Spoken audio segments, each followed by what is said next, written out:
In this video, we are going to compare the differences between this 2025 GR86 Hakone Edition against a 2023 Premium to see what the differences are. And spoiler alert, there aren't a lot of changes. So this 2025 is an automatic, whereas this 2023 is a manual. Now the 2023 is my personal car. I've got about 20,000 miles on it, but more significantly, over 40 track days as of the making this video. So is it reliable?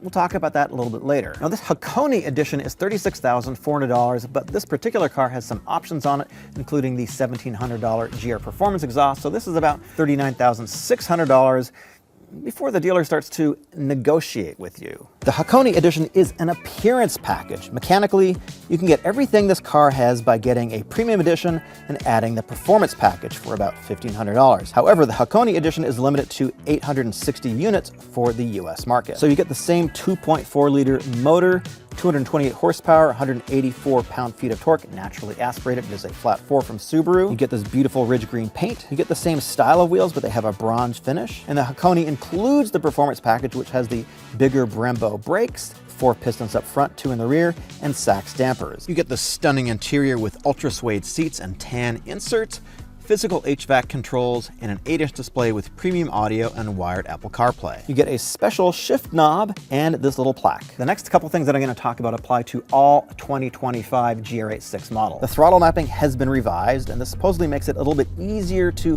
heel and tow. We're talking about the manual. I presume that the throttle mapping has been changed for the automatic too. You're supposed to get more linear throttle response, and I can tell you that my 2023 is not very linear. When you give it about 30% throttle, I feel like you're actually getting about 70% of what the engine can perform at that load in RPM. The power steering has been retuned. It's not a mechanical change, but it is a software change to supposedly give you more road feel. Now the dampers have been revised for 2025, including the base car, the Premium, and the Sachs dampers, so a little bit more road feel apparently. And 2024 is an upget Eyesight. And Eyesight is really just an adaptive safety suite. It includes pre-collision braking, adaptive cruise control, lane departure warning, high beam assist, and a couple other things. Now, one of the things that's different between the automatic and the manual transmission is the final drive ratio. This automatic is geared more for fuel economy, so the final drive is a little bit lower. They both have a Torsen limited slip differential, and the automatic weighs about 40 pounds more. With that said, let's go for a drive in the 2023 first as a baseline, then we're going to take this out in the canyons and we'll talk about the differences. We're going to start out in my 2023, and I just want to talk about the modifications I have on here very briefly. So this car is set up for track, which means I have a track alignment, and that means I've got a little bit more camber in the front, and I do have some rear lower control arms to give me more camber. Other than that, suspension is bone stock. I've got stock springs on here. I've got stock dampers, stock wheels and tires. There's been no other changes. The car has not been lowered. So this could affect the steering feel slightly. I don't really think so. With that said, let's go for a drive. Oh yes, I do have a Borla exhaust on here, so it does sound a little bit louder than the 2025. And I really like the exhaust sound of the Borla. It's pretty quiet in terms of exhaust, but let's talk about why I bought this car in the beginning and why you owe it to yourself to go check out one of these cars if you like sports cars, and especially if you like driving. This car is one of the most engaging cars there is to drive at this price point. Perhaps at any price point. That's a bit of an exaggeration really, but in a modern car, this has got the engagement that I really, really like. First off, it's light. It's 2,811 pounds or so, add about 40 pounds if you put in the automatic transmission. And the steering, which we're going to talk about now, I think is pretty good. It's a little bit light in my opinion, but the feel that you get, the feedback that you get, the communication with the road, I think is pretty solid. No, it's not as good as some hydraulic systems from a Porsche, for example, but in fact, this is a lot better than my 2008 Corvette Z06, which is a hydraulic system, and the steering in that, it sucks. I'll be quite honest with you. It's just not very good because there's no communication. This actually has a lot of communication, and I can feel that I'm getting a little bit of understeer. I can feel the tires in the back.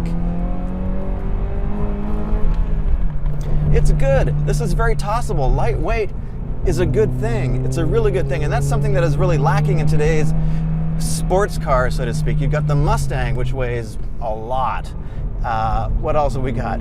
You got the Charger, the dearly departed Charger. That weighs a ton also. But you got the Miata. This is sort of in the same category as the Miata.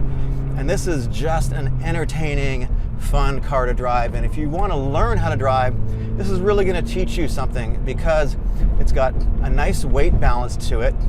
And there's not a lot of things in here to sort of interfere with your driving. It does not have a lot of complicated systems that are going to be messing with your driving. So you can turn off all the traction control if you want pretty easily. It's not too difficult to do. There's a button right there to do it. You got a slightly different display. And this is a car that is nicely balanced. I really, really enjoy driving it. And this manual transmission is really quite good too. I know there's so many complaints online about how the manual transmission sucks and the clutch sucks and all that kind of stuff. And honestly, it's not the car. Now, I have installed a TRD shifter in here. It's about 10% shorter throws, and I really like it. It just feels a little bit more mechanical to me. Now, the seats in here are good. The sight lines are good. The instrumentation is good. Everything in this car, it's good. There's really not a lot to complain about in this car. It is a little bit on the noisy side, I will give you that. Now, the Brembo brakes definitely do have some more thermal capacity than the stock brakes that I have. Now, I'm running some race pads on here. They're counter space garage pads, and they're actually incredibly good. They're incredibly effective. They are a little bit noisy on the street. I don't know if you've heard them yet. They do squeal a little bit, but that's not what the emphasis is. The stock suspension in here, I will say, is a little bit worn out. I've got about 42 track days as I'm making this video on this car, and I did replace the dampers once. So with all that said, I think this is a great car. Let's go compare it to the 2025 Hakone automatic. And I verified with some Japanese people that actually worked at Toyota, and the correct pronunciation is not Hakone, it's Hakone. All right, I got this baby in sport mode.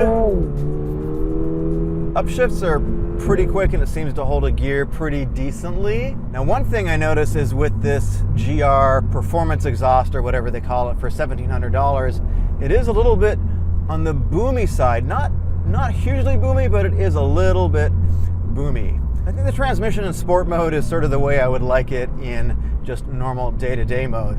I've been cruising around the city with it for a little while, and I think it's pretty good, especially in traffic. It seems to do a pretty good job. It's inobtrusive. It shifts pretty quickly, pretty unobtrusively. But let me talk about one of the big differences I notice here between my 23 and this 25 with the performance pack and the Sachs dampers. There's two main parts to that. One of them is the braking, and the other one is the motion control. And I gotta say, with these Sachs dampers, the motion control is significantly better than my 23. Now, I will admit that the dampers are probably a little bit worn out in my 23, so it does have some sort of bouncy house kind of stuff going on, but there's really much better body control here. I'm getting less roll, I'm getting less pitch, I'm getting less dive. Everything is just more controlled. They feel more sophisticated. I think the damping is very good. I think the rebound and the compression are sort of just right, just on the money. There you can hear that exhaust at full tilt. Now, we do have the benefit, if you can say, of the supplemental noise in here too. So I'm going to flip this into manual mode and talk about upshifts and downshifts. So I'm coming up to a corner here, 4, 3, 2. It's reasonably responsive to downshifts. It's not bad. It's not amazing, but it's not bad. It's definitely better than the first generation. They have revised this gearbox since the first generation. So handling on these two cars, of course, is quite similar, as you can imagine. They haven't really made a lot of changes, and I'm not comparing the stock dampers to the 23 to the stock dampers of the 25. Again, these are the Sachs, so these are upgraded dampers, and I do like them quite a bit. Now, the other part of the equation here is these Brembo brakes. They definitely feel pretty good. I like them. It has a firm, solid pedal. There's nothing mushy about it. It's very linear. I like that too. And one of the other changes they made for 23 is the throttle response. Now, they've changed it. Now, I am driving the automatic versus the manual in my car, so it's really difficult to talk about throttle response because it's going to have a differently tuned throttle just because of the differences in transmissions. The steering in the 2025 is supposed to be a little bit retuned for more feel. I'll be damned if I can tell any difference. I've been driving them back to back for a couple days, and it's honestly very difficult to tell. I think there might be slightly more weight in this 25, but in terms of actual road feel, I can't tell any difference. I think the road feel is pretty good. I don't think there's a lot of steering systems that are better at this price point. I think the Miata is quite good too. Toyota, if you're listening, very hard to tell the difference. Personally, I would like a little bit less assist in the steering. I like my steering a little weightier. That's just kind of how I roll. So one question people are going to ask is, does the automatic transmission detract from the joy of driving? And this is a pretty good transmission overall. I don't think it really does.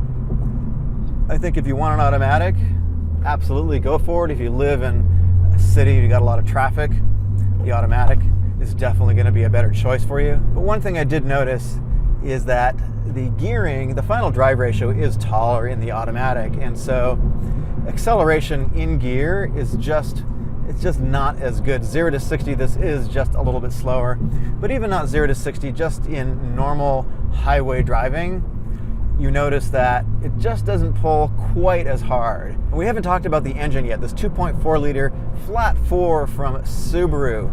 Now, if you're looking for a powerful sports car, no, this is not it. This is more powerful than the Miata, I will give it that, but this is not powerful.